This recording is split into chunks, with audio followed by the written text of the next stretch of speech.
Talk about this with isiZulu children's book author and retired teacher Lungile Masango. Lungile, good morning to you. And our African languages, of course, very, very important, especially for those whose home language is an African language. They need to try and learn that from grade 1 to grade 3, but then they're automatically expected to switch from their home language to English when they get to grade 4. It's no wonder they're not understanding what they're reading. How important is home language to a youngster? Good morning, Gareth and the viewers. Yes, it's very important that the learners learn in their mother tongue because it's what they learn at home. So when they come to school, they have to learn the phonics of the language, of their home language. And then when they learn to read and write, so that is why I wrote this book, isiZulu Phatha, so that I can give it a step by step so that the learners and the teachers can be assisted. So now when we take a look at the kind of teaching that takes place as well, I want to talk about your YouTube classes in a moment from now. But before I get to that, so learners obviously learning from their teachers. Their teachers are teaching them in either grade 1 to grade 3 in their home language, whatever that might be, and switching over to English in grade 4. Do you think we should have the home language, any African language, all the way through primary school and high school? Yes, we need the African language as well. We need the English language as well because it's the language of the market. We can't run away from that. So that is why I also wrote a book, which is my first bilingual book, which is bilingual, which has got words in English and isiZulu as well. So when you do grade 1, it's important that you understand the phonics, and then you add the vowel sounds as well. That is why in my YouTube classes you can see that I use phonics and I also use the pictures so that they can understand clearly. So they learn well with pictures, especially at the foundation phase. And in my YouTube classes, I also use practical objects. I use concrete objects for as teaching material so that the learners can be able to see. How do you think, Lungile, teaching the way you do, and obviously you have a number of books, one of your books even in the libraries because of the Gauteng Department of Basic Education, how does teaching children to read like this help with understanding what they're reading? The issue seems to be they can read the words, but they don't necessarily, at least 80% of them, don't understand the meaning of it. They don't understand what it actually is. How does this help? It helps because if they see the object, like ikabishi, for instance, as you have seen in the picture, so they can correlate the picture with the word. So they're able to read for meaning when you use the real objects, and from the real objects you can go to the semi-concrete objects, which are the pictures. So reading with pictures and then adding the phonics, it works.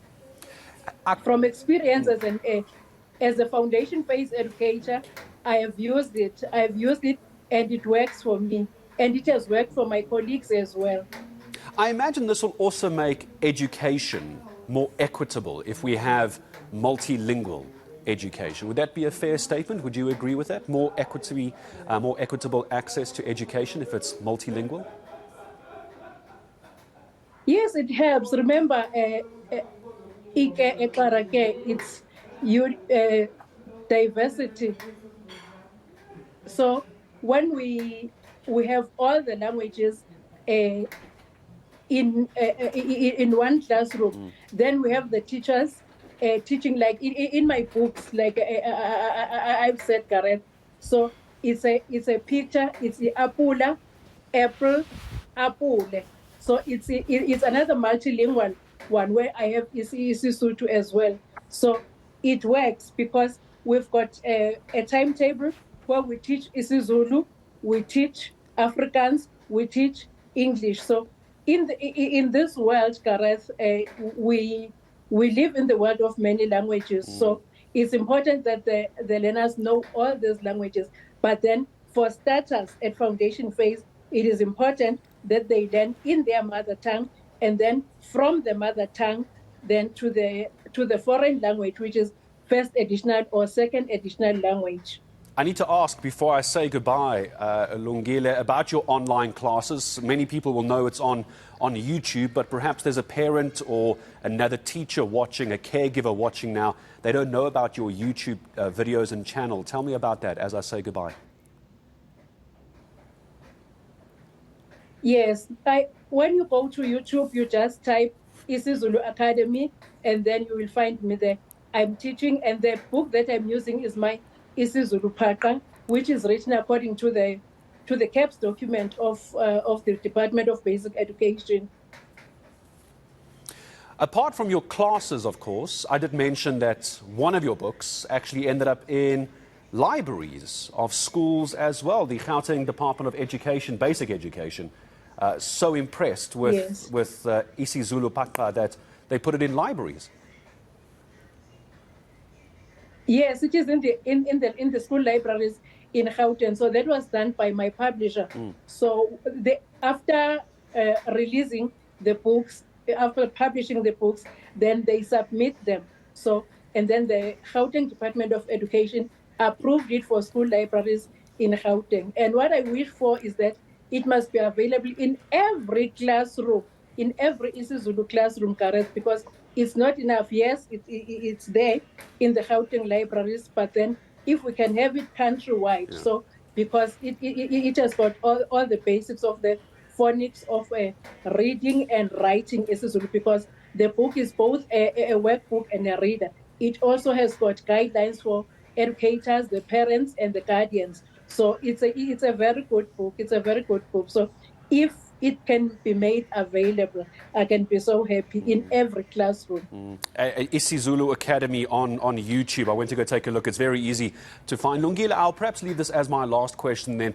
For the Department of Basic Education, what do you think it'll take to convince them to have multilingual subjects from grade 0, grade 1, whatever it is these days, all the way through to the end of high school? Is that what you'd like to see?